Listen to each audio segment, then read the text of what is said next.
आप सभी का ग्लोबल टीचिंग सेंटर के यूट्यूब प्लेटफॉर्म पर स्वागत है। आज हम इंटर का जो इतिहास का पीवाईक्यू है उसे करने वाले हैं, जो आपके आने वाले एग्जाम में मददगार साबित होगा। आइए देखते हैं question. My experiment with truth किसकी आत्मकथा है? तो ये इसका सही आंसर हो जाएगा आपका महात्मा गांधी। महात्मा गांधी की आत्मकथा, जिसे गुजराती में लिखा गया था, उसी गुजराती भाषा की आत्मकथा को इंग्लिश में कन्वर्ट करके माई एक्सपेरिमेंट विथ ट्रूथ शीर्षक से लिखा गया है। इसके अलावा आगे देखा जाए सर की उपाधि किसने वापस की थी? तो जब जालियांवाला बाग हत्याकांड हुआ था तब रविन्द्रनाथ टैगोर ने सर की उपाधि या नाइटहुड की उपाधि त्याग दी थी। इसके अलावा आगे देखा जाए महात्मा गांधी ने भी एक उपाधि त्यागी थी, जिसे हम लोग कहते हैं कैसर हिंद की उपाधि, जो ब्रिटिश सरकार के द्वारा दी गई थी। इसके अलावा आगे देखा जाए क्वेश्चन 1919 के अधिनियम को क्या कहा जाता है? तो इसका सही आंसर आपका हो जाएगा मॉन्टेग्यू चेम्सफोर्ड सुधार अधिनियम, क्योंकि इस समय भारत सचिव मॉन्टेग्यू, लॉर्ड मॉन्टेग्यू, और उस समय भारत के गवर्नर चेम्सफोर्ड थे। अतः इन्हीं के नाम पर उस सुधार अधिनियम को मॉन्टेग्यू चेम्सफोर्ड सुधार अधिनियम कहा जाता है। इसके अलावा मार्ले मिंटो सुधार अधिनियम जो आया था आपका 1909 में आया था। इसमें मुख्य रूप से आपका मुस्लिमों के लिए अलग निर्वाचन पद्धति का व्यवस्था किया गया था। इसके अलावा रॉलेट एक्ट का बात करें तो ये भी आपका 1919 का ही घटना है, और वर्नाक्युलर प्रेस एक्ट 1784 में लॉर्ड लिटन के द्वारा लागू किया गया था। और वर्नाक्युलर प्रेस एक्ट से बचने के लिए एक पत्रिका, देसी पत्रिका, जिसका नाम था अमृत बाजार पत्रिका, इसने रातों रात अपना प्रकाशन हिंदी से इंग्लिश में कर दिया था। एक और इसका फैक्ट बनता है कि वर्नाक्युलर प्रेस एक्ट को कौन हटाया था? तो ये था आपका रिपन, लॉर्ड रिपन। आगे देखते हैं क्वेश्चन।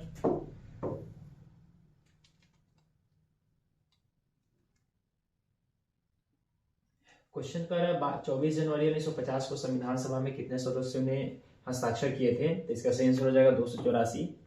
जैसा कि हम जानते हैं संविधान सभा में, कि संविधान सभा में कुल 299 सदस्य थे, लेकिन जिस दिन संविधान पर हस्ताक्षर हो रहे थे उस दिन सारे सदस्य उपस्थित न होकर के 284 ही सदस्य उपस्थित थे। आगे देखा जाए कैबिनेट मिशन के सदस्य कौन थे? तो कैबिनेट मिशन के सदस्य पैथिक लॉरेंस भी थे, एवी अलेक्जेंडर भी थे, और स्टैनफोर्ड क्रिप्स भी थे। अतः इसका आंसर आपका इनमें से सभी हो जाएगा। आगे देखा जाए क्वेश्चन, भारतवर्ष किस वर्ष गणतंत्र बना था? तो इसका सही आंसर हो जाएगा आपका 1950। भारत 26 जनवरी 1950 को गणतांत्रिक देश बना था, और 15 अगस्त 1947 को एक स्वतंत्र राष्ट्र के रूप में दुनिया के सामने आया था। इसके अलावा देखा जाए आगे, भारत का अंतिम वायसराय कौन था? तो इसका सही आंसर आपका हो जाएगा, अंतिम वायसराय पूछा गया है, यानी सी राजगोपालाचारी। इसके अलावा अंतिम वायसराय के साथ साथ ये प्रथम और अंतिम भारतीय गवर्नर भी थे। और बात करें आजादी के समय भारत के गवर्नर जनरल, तो ये थे आपके लॉर्ड माउंटबेटन। इसके अलावा रेड क्लिफ के नाम से याद आता है, भारत पाकिस्तान के बीच सीमा का बंटवारा यही किए थे, अतः इन्हीं के नाम पे भारत और पाकिस्तान की सीमा रेखा का नाम रखा गया है रेड क्लिफ लाइन। इसके अलावा आगे देखा जाए, क्वेश्चन आपसे कह रहा है भारतीय राष्ट्रीय कांग्रेस की स्थापना कब हुई थी? तो इसका सही आंसर हो जाएगा आपका 1885। जैसे कि हम जानते हैं 28 दिसंबर 1885 को मुंबई के गोकुलदास तेजपाल संस्कृत महाविद्यालय में इसकी स्थापना हुई थी। आगे देखा जाए स्वतंत्र भारत के प्रथम राष्ट्रपति कौन थे? तो इसका सही आंसर आपका हो जाएगा डॉक्टर राजेंद्र प्रसाद, जो कि बिहार से संबंधित है। यही भारत के प्रथम राष्ट्रपति पद को सुशोभित किए थे। आगे देखा जाए जय हिंद का नारा किसने दिया था? तो जय हिंद का नारा आपका दिए थे सुभाष चंद्र बोस। इसके अलावा सुभाष चंद्र बोस ने दिल्ली चलो का भी नारा दिया था। आगे देखा जाए तहकीकात-ए-हिंद किसकी यात्रा वृत्तांत है? तो तहकीकात-ए-हिंद अल-बुरूनी की यात्रा वृत्तांत है, जो कि मुख्य रूप से महमूद गजनवी के साथ भारत आया था। इसके अलावा आगे देखा जाए, देखिए यहाँ पे कुछ प्रमुख यात्री के बारे में वर्णन किया गया, जो आपके एग्जाम में जरूरी पॉइंट ऑफ व्यू से पूछे जा सकते हैं। एक किताब है तहकीकात हिंद और इसके साथ साथ किताबुल हिंद, जिसके लेखक अल बरूनी ही है, जो एक फारसी यात्री थे जो महमूद गजनवी के साथ भारत आए थे। इसके साथ साथ एक और जरूरी शख्स है, नाम है इब्न बतूता। इब्न बतूता मुख्य रूप से भारत मोहम्मद बिन तुगलक के समय में आया था, और यहाँ से एक ऑब्जेक्टिव पूछे जाते हैं कि भारत में वो कितने साल तक रहा था। वो इब्न बतूता भारत में 12 वर्षों तक रहा था। और किस देश का यात्री था, तो मोरक्को से आया हुआ यात्री था। इसके साथ साथ बात करते हैं मार्को पोलो। मार्को पोलो मुख्य रूप से दक्षिण भारत का एक साम्राज्य जिसका नाम है पांड्य साम्राज्य, इसके शासनकाल में भारत आया था। आगे देखा जाए क्वेश्चन है संथाल विद्रोह कब हुआ था, तो इसका सही आंसर आपका हो जाएगा संथाल विद्रोह 1855 में दामन एकोह क्षेत्र को लेकर हुआ था। आगे देखा जाए क्वेश्चन, किस गवर्नर जनरल ने महालबाड़ी व्यवस्था लागू किया था, तो इसका सही आंसर आपका हो जाएगा लॉर्ड बेंटिक। लॉर्ड बेंटिक ने आपका महालबाड़ी व्यवस्था लागू किया था। इसके अलावा आगे क्वेश्चन देखा जाए, संथाल विद्रोह का नेता कौन था, तो इसका सही आंसर आपका हो जाएगा संथाल विद्रोह के नेता सिद्धू और कानू हो जाएंगे। और बात करते हैं जतरा भगत, ये भी मुख्य रूप से ताना भगत आंदोलन के नेता थे। और आगे देखा जाए, यहाँ पे थोड़ा सा हम बात करने वाले ब्रिटिश कालीन भू राजस्व व्यवस्था के बारे में, जो यहाँ से भी क्वेश्चन बनता है। तो ब्रिटिश काल में मुख्य रूप से 3 तरह की भू राजस्व व्यवस्था था, जिसमें से पहला भू राजस्व व्यवस्था का नाम आता है अस्थायी बंदोबस्त, जो संपूर्ण भारत के 19% क्षेत्र पर लागू था। इसको हम लोग जमींदारी प्रथा के नाम से भी जानते हैं, और इसके साथ साथ इसको इस्तेमारी प्रथा के नाम से भी जानते हैं। और इसको लागू करने वाले जो गवर्नर जनरल थे, नाम है इनका लॉर्ड कॉर्नवालिस, जिसने 1793 में इसे लागू किया था। और किस क्षेत्र में लागू हुआ था, बंगाल में, बिहार में और उड़ीसा में। दूसरा भू राजस्व व्यवस्था का बात करें तो ये है आपका रैयतवाड़ी, जो संपूर्ण भारत के 51% भूभाग पर लागू हुआ था, और इसको लागू करने वाले हैं टॉमस मुंडो, और कहीं कहीं पे रीड भी देता है। इसके अलावा इस लागू किस प्रदेश में हुआ था, तब बंबई, मद्रास और असम के क्षेत्रों में हुआ था। और तीसरा और अंतिम भू राजस्व व्यवस्था है आपका महालवाड़ी, जो संपूर्ण भारत के 30% भूभाग पर लागू हुआ था। और इसको लागू करने वाले 2 व्यक्तियों का नाम आता है, एक है हॉल्ट मैकेंजी जो 1822 के आसपास लागू किए थे, और इसके अलावा एक और है विलियम बेंटिक जो 1833 में लागू किए थे। महालवाड़ी पूछता है कहाँ पे लागू था, तो आपका पंजाब में, मध्य प्रदेश में और यूपी के क्षेत्रों में लागू था। आगे देखा जाए क्वेश्चन, दक्कन दंगाओं का गठन कब किया गया था, तो इसका सही आंसर हो जाएगा आपका 1875 में महाराष्ट्र के कुछ जिलों में, जो वहां पर जो आपका वहां पर किसानों का जो शोषण के विरुद्ध जो वहां पे हो रहा था, उसी के विरुद्ध में किसानों ने आंदोलन किया था, और जिसके चलते आगे तक ले हिंसा तक ले बढ़ा था, आगजनी तक की घटनाएं भी हुई थी। और इसी को लेकर के दक्कन दंगा की स्थापना की गई थी जांच के लिए। आगे देखा जाए, रानी लक्ष्मीबाई को किस किस नाम से जाना जाता है, तो इनके बचपन का नाम आपका छबीली भी है, मनु भी है और मणिकर्णिका भी है, इसीलिए इनमें से सभी हो जाएगा। आगे देखा जाए, अवध में 1857 की क्रांति के नेतृत्व किसने किया था, तो इसका सही आंसर हो जाएगा अवध पूछा है तो बेगम हजरत महल। आगे देखा जाए,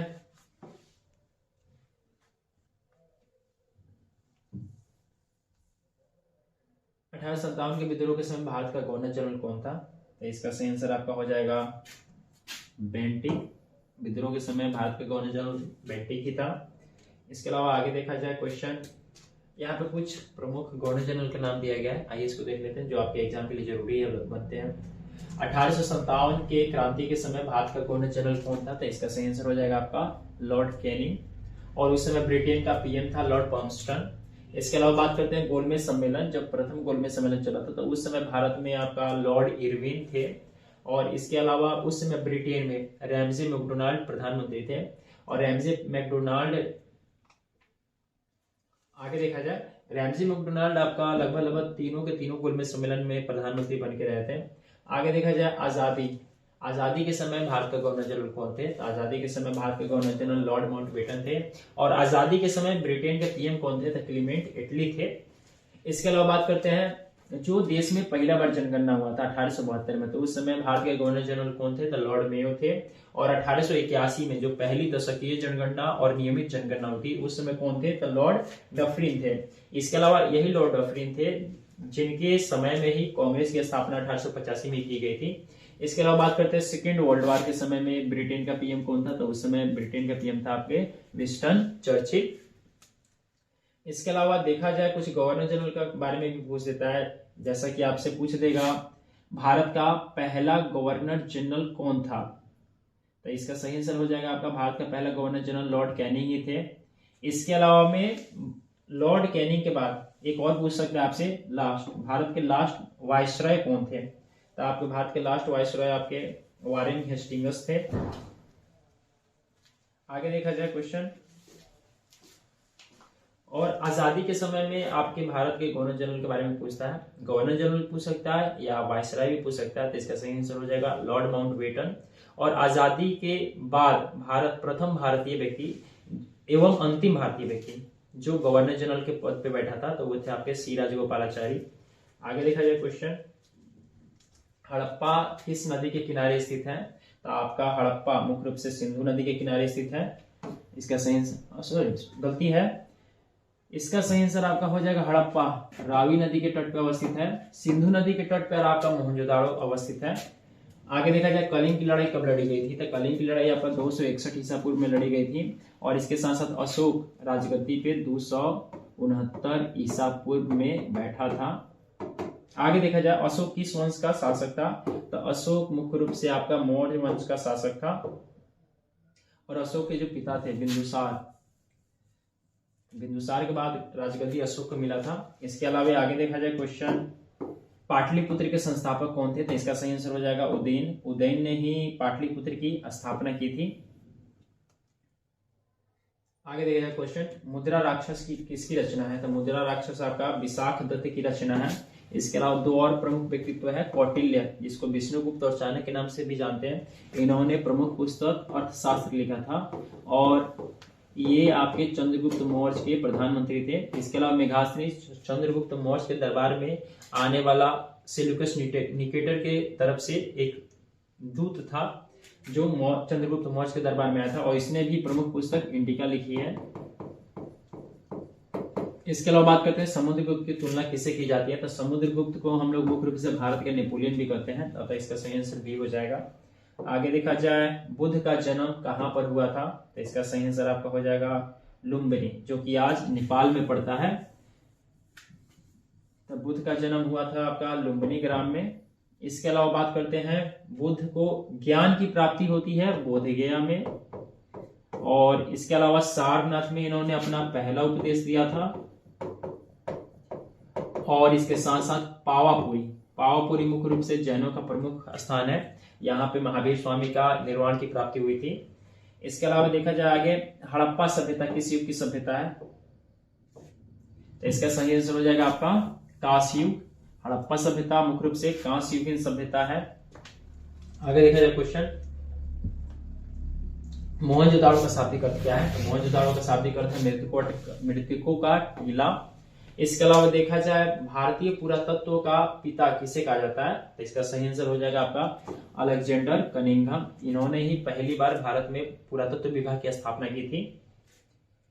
आगे देखा जाए क्वेश्चन, हड़प्पा का उत्खनन किसने किया था, तब शायद हम जानते हैं हड़प्पा सिंधु घाटी सभ्यता में सबसे पहली उत्खनन की जाने वाली स्थान हड़प्पा ही है, इसीलिए हम लोग कभी कभी सिंधु घाटी सभ्यता को हड़प्पा सभ्यता के भी नाम से जानते हैं।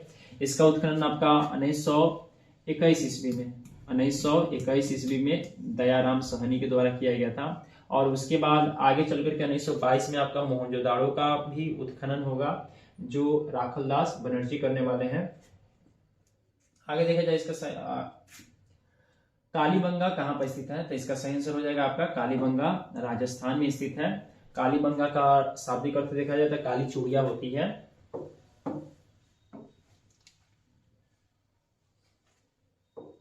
नेक्स्ट क्वेश्चन देखा जाए, पाटलिपुत्र नगर की स्थापना आइए देखते हैं। पाटलिपुत्र नगर की स्थापना किस नदी के संगम पर की गई थी, तो इसका सही आंसर हो जाएगा आपका पाटलिपुत्र की स्थापना गंगा, सोन और पुनपुन के संगम पर ही की गई थी। इसके अलावा आगे क्वेश्चन कह रहा है भारतीय इतिहास का कौन सा काल स्वर्ण काल के नाम से जाना जाता है, तो ये तो सब कोई जानते होंगे लगभग कि गुप्त काल को ही भारतीय इतिहास का स्वर्ण काल के नाम से जानते हैं। इसके अलावा आगे देखा जाए क्वेश्चन, वेदों की संख्या कितनी है? इसका सही आंसर हो जाएगा वेदों की संख्या मुख्य रूप से 4 है और उसके नाम कौन कौन से हैं? ऋग्वेद, अर्थवेद, यजुर्वेद और सामवेद। इसके अलावा सबसे पुराना वेद का बात करें तो ऋग्वेद है, जिसका उत्पत्ति आपका वैदिक काल में हुआ था। इसके अलावा जो अन्य 3 वेद हैं इसका लेखन आपका उत्तर वैदिक काल में किया गया था। आगे देखा जाए मौर्य साम्राज्य का प्रथम शासक कौन था? तब सही देखा जाए तो इसका सही आंसर हो जाएगा आपका चंद्रगुप्त मौर्य। चंद्रगुप्त मौर्य ही ऐसा शासक था जो मौर्य साम्राज्य की स्थापना सबसे पहले किया था। इसके अलावा आगे देखा जाए क्वेश्चन, द्रौपदी किसकी पत्नी थी? तो द्रौपदी, जिसको हम लोग पंचाली भी कहते हैं, मुख्य रूप से ये भीम, अर्जुन, युधिष्ठिर, इनमें से सभी इसका आंसर हो जाएगा। इसके पीछे एक कहानी है जो आगे कभी बात किया जाएगा। शेर ए पंजाब के नाम से किसे जाना जाता है? तो शेर ए पंजाब है अपने लाला लाजपत राय को जाना जाता है। इसके अलावा आगे देखा जाए क्वेश्चन, सुभाष चंद्र बोस ने 1939 में किस पार्टी का गठन किया था? तो इसका सही आंसर हो जाएगा फॉरवर्ड ब्लॉक की स्थापना की थी। सुभाष चंद्र बोस जब कांग्रेस की अध्यक्षता से 1939 में इस्तीफा देते हैं तब इन्होंने अपने फॉरवर्ड ब्लॉक की स्थापना की थी।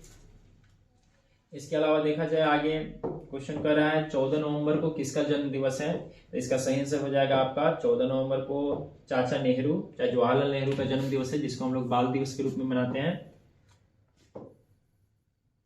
आगे देखा जाए क्वेश्चन 44 कर रहा है कैबिनेट मिशन भारत कब आया था? तो कैबिनेट मिशन आपका भारत आया था 1946 में और कैबिनेट मिशन के ही फलस्वरूप आपका भारत में संविधान सभा का गठन हुआ था और अंतरिम सरकार का गठन हुआ था। इसके अलावा 1942 में भी एक मिशन आया था जिसको हम लोग क्रिप्स मिशन के नाम से जानते हैं, लेकिन क्रिप्स मिशन क्या हो गया था? असफल हो चुका था। आगे देखा जाए मुस्लिम लीग की स्थापना कब हुई थी? तो मुस्लिम लीग की स्थापना 1906 में हुई थी, ढाका में इसका स्थापना हुआ था। इसके अलावा बात करते हैं 1885 में भी एक पार्टी की स्थापना हुई थी जो कांग्रेस पार्टी है, INC, इंडियन नेशनल कांग्रेस, जिसकी स्थापना मुंबई में हुई थी।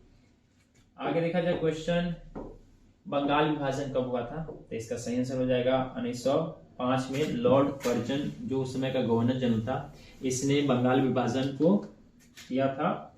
तो इसका सही आंसर 1905 हो जाएगा ए। और बंगाल विभाजन रद्द कब हुआ था? तो 1911 में जब दिल्ली दरबार लग रहा था तब उस समय बंगाल विभाजन को रद्द किया गया था। इसके अलावा आगे क्वेश्चन लिखा जाए, क्वेश्चन कर रहा है जय जवान जय किसान का नारा किसने दिया था? तो इसका सही आंसर हो जाएगा लाल बहादुर शास्त्री।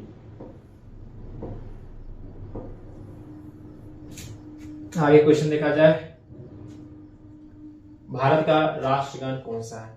तो इसका सही आंसर हो जाएगा जन गण मन। ये भारत का राष्ट्रगान है। अब पूछे भारत का राष्ट्रगीत कौन सा है? तो ये है आपका वंदे मातरम। अभी आपका सही आंसर बी है। आगे देखा जाए क्वेश्चन, राजेंद्र प्रसाद का जन्म कहाँ पे हुआ था? ये हम जानते हैं, राजेंद्र प्रसाद का जन्म बिहार में जीरादेई एक जगह है, वहां पे हुआ था। आगे देखा जाए क्वेश्चन कर रहा है भारत का संविधान कब लागू हुआ था? तो इसका सही आंसर आपका हो जाएगा भारत का संविधान 26 जनवरी 1950 को लागू हुआ था। बन के तैयार हम लोग का संविधान कुछ महीना पहले ही हो चुका था। वो तारीख था आपका 26 नवंबर का। 26 नवंबर आपका संविधान बन के तैयार हो चुका था 26 नवंबर 1949 को ही। अतः इस दिवस को हम लोग संविधान दिवस के रूप में भी मनाते हैं।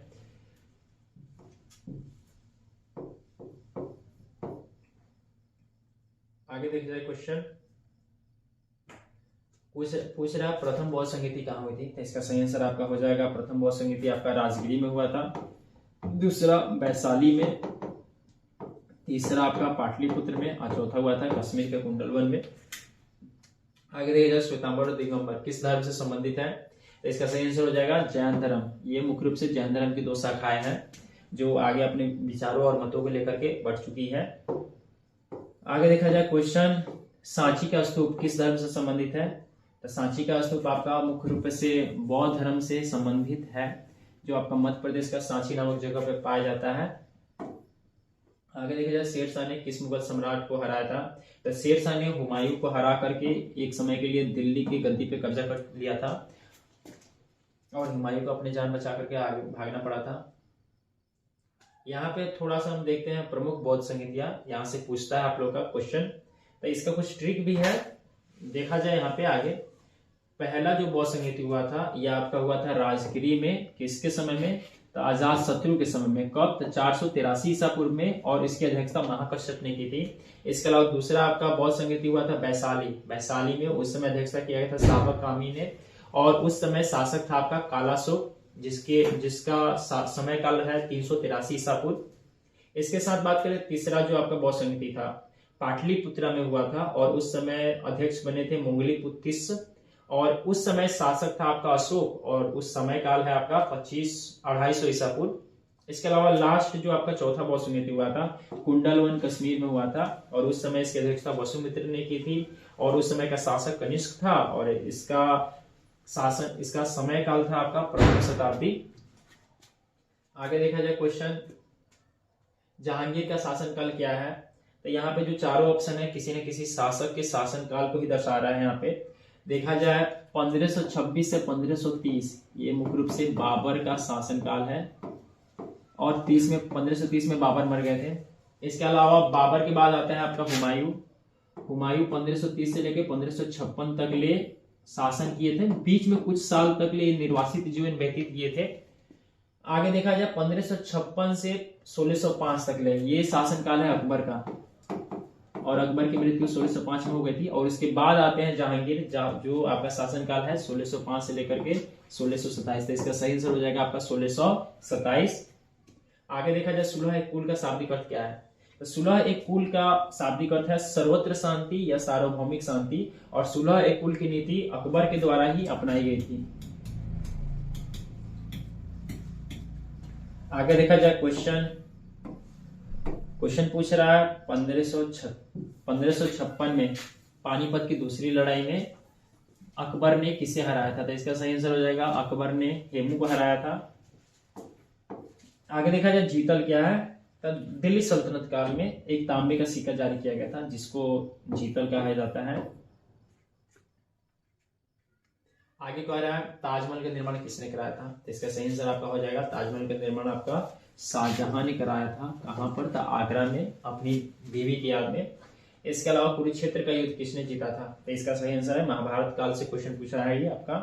तो कुरुक्षेत्र का युद्ध आपका पांडवों ने जीता था, और इसमें कौरव पराजित हुए थे।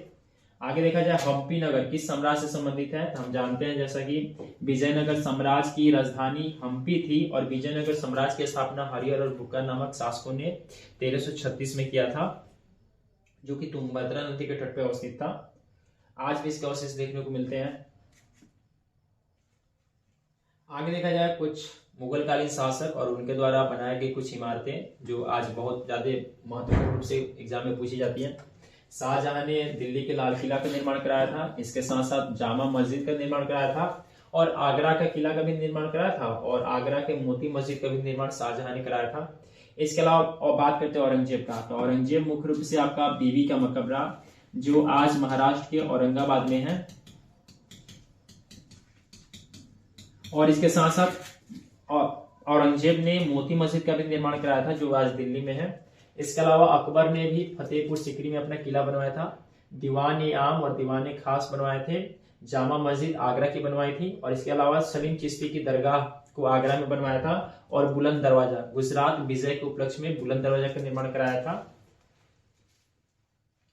आगे देखा जाए क्वेश्चन अमुक्तमाल्यदा किसकी रचना है, तो यह मुख्य रूप से आपके कृष्णदेवराय की रचना है। और कृष्णदेवराय किस साम्राज्य से जुड़े हुए शासक हैं, तो ये आपका विजयनगर साम्राज्य के शासक हैं। और किस वंश से जुड़े हुए हैं, तब ये है आपके तुलुक वंश के शासक हैं।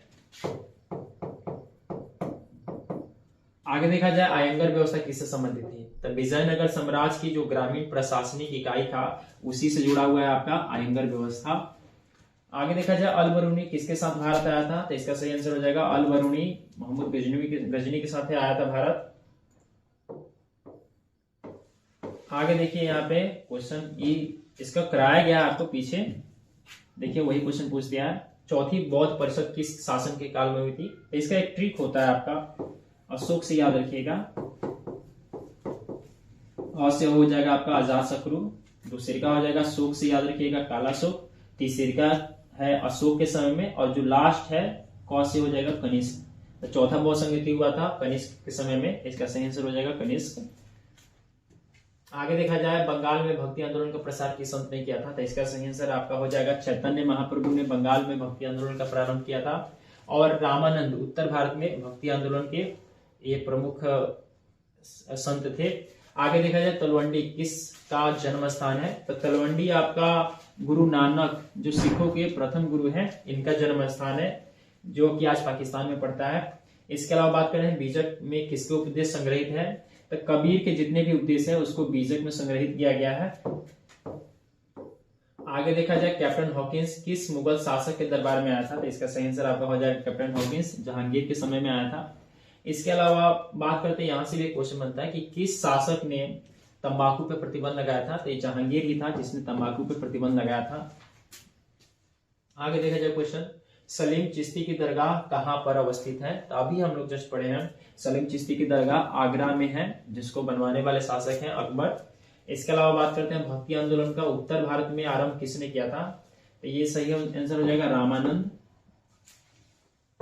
आगे क्वेश्चन देखा जाए संत कबीर का जन्म कहाँ पे हुआ था, तो इसका सही आंसर हो जाएगा वाराणसी। वाराणसी के साथ साथ कभी कभी यहाँ पे इसका एक और नाम होता है बनारस, भी कभी कभी दे सकते हैं वाराणसी की जगह पे। इसके अलावा आगे देखते हैं हम लोग भारत आने वाले पहले यूरोपीय कौन थे, तो हम जैसा कि जानते हैं सबसे पहले भारत आने वाले यूरोपीय जो था पुर्तगाली था, और उसमें भी कौन, वास्को डी गामा, जो 1498 में भारत आया था कालीकट बंदरगाह पे। आगे देखते हैं 75 नंबर क्वेश्चन, पलासी की लड़ाई कब हुई थी, तो इसका सही आंसर हो जाएगा आपका 1757 में पलासी की लड़ाई हुई थी। और इसी पलासी की लड़ाई में रॉबर्ट क्लाइव ने बंगाल के नवाब को हरा करके बंगाल का दीवानी व्यवस्था को जीत लिया था। इसके अलावा 1764 में भी एक लड़ाई हुई थी जिसको हम लोग बक्सर का युद्ध कहते हैं, और बक्सर के युद्ध से अंग्रेजों का प्रभाव संपूर्ण भारत पे हो गया। इसके अलावा देखा जाए अस्थायी बंदोबस्त किसने लागू किया था, जिसका सही आंसर हो जाएगा अस्थायी बंदोबस्त 1793 में लॉर्ड कॉर्नवालिस ने लागू किया था। आगे देखा जाए क्वेश्चन, लक्ष्मीबाई कहाँ की रानी थी, तो इसका सही आंसर हो जाएगा आपका लक्ष्मीबाई झांसी की रानी थी।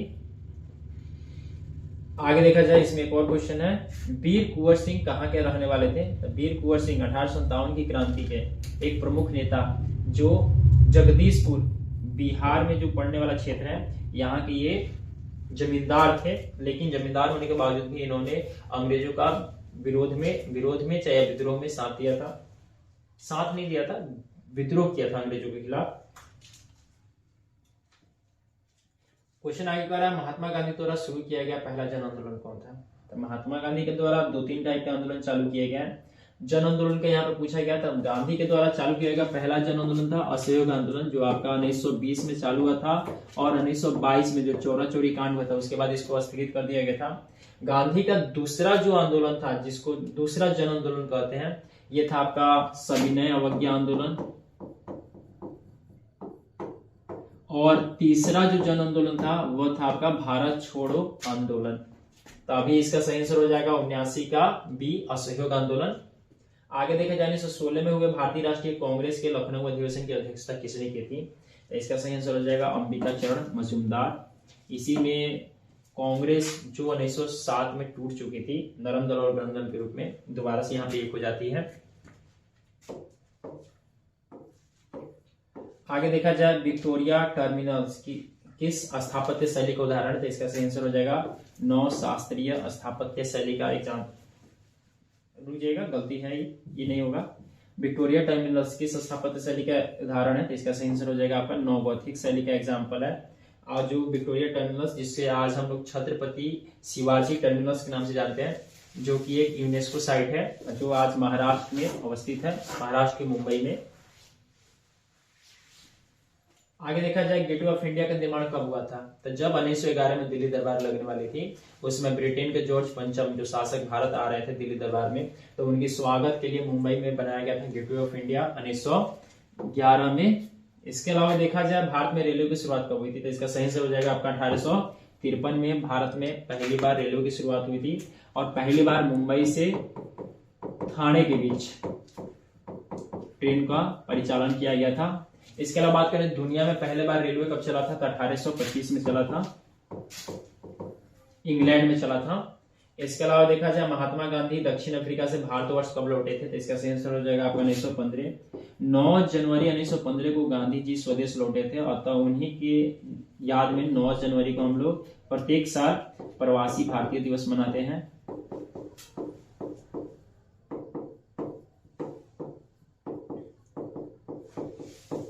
आगे देखा जाए क्वेश्चन पूछ रहा है सविनय अवज्ञा आंदोलन कब प्रारंभ हुआ था।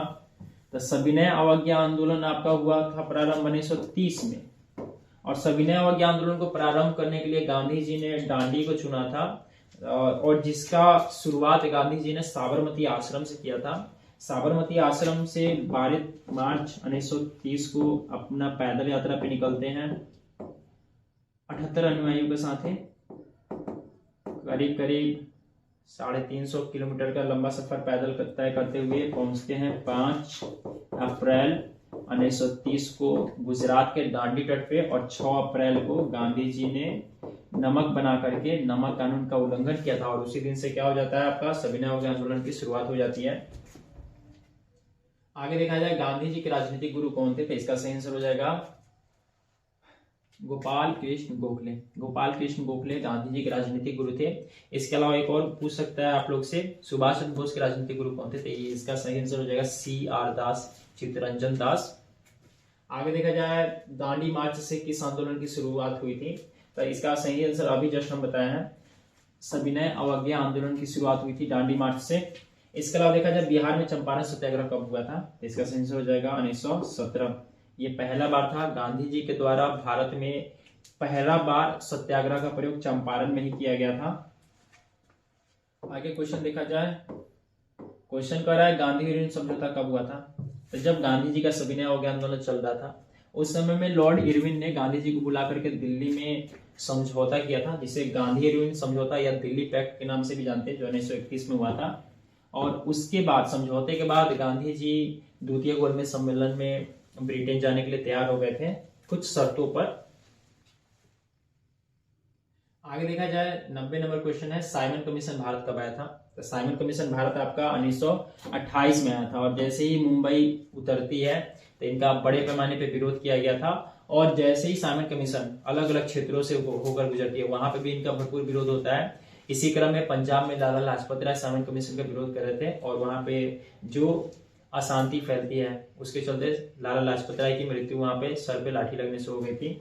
आगे देखा जाए गंगा पुत्र किसे कहा जाता है, एक महाभारत के समय का एक क्वेश्चन बन रहा है। इसका सही आंसर हो जाएगा भीष्म पितामह या गंगा पुत्र भीष्म को ही कहा जाता है। इसके अलावा आगे क्वेश्चन देखा जाए 92 नंबर, महात्मा बुद्ध को ज्ञान की प्राप्ति कहाँ हुई थी, तो इसका सही आंसर हो जाएगा बोधगया। बोधगया में महात्मा बुद्ध को ज्ञान की प्राप्ति हुई थी। जन्म लुम्बिनी ग्राम में हुआ था।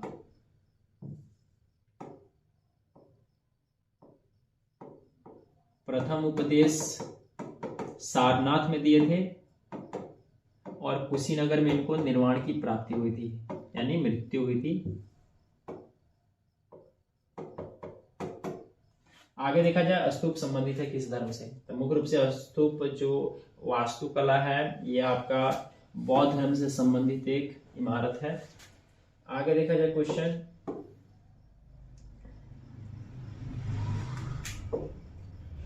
पूछ रहा है आपसे महावीर का जन्म कहाँ पे हुआ था। तो महावीर स्वामी का जन्म बिहार के वैशाली जगह है, वैशाली में कुंडल वन, वहीं पे इनका जन्म हुआ था। आगे देखा जाए अकबर का वित्त मंत्री कौन था, तो अकबर का वित्त मंत्री टोडरमल था। इसके साथ साथ अकबर के दरबार में ये भी और तीनों थे, बीरबल भी थे, मानसिंह भी थे, और अबुल फजल भी थे। और अबुल फजल ने एक पुस्तक लिखी थी अकबर के जीवन काल के बारे में, नाम है उसका अकबरनामा। आगे देखा जाए अकबरनामा की रचना किसने की थी, तो इसका सही आंसर हो जाएगा आपका अबुल फजल। तो थोड़ा सा आप हमको बता दीजिए अबुल फजल ने जो अकबरनामा की रचना की थी इसका कितना हिस्से हैं, तो इसको थोड़ा सा अगर आपको पता है तो कमेंट बॉक्स में इसका उत्तर बताइएगा जरूर। चलिए लास्ट आज इतना ही रहने देते हैं। अगर आपको वीडियो अच्छा लगे तो शेयर करें, सब्सक्राइब करें, और जो भी समस्या हो के या जो भी अगर गलती हो के मेरे तो उसको कमेंट बॉक्स में बताने का कोशिश करें। धन्यवाद।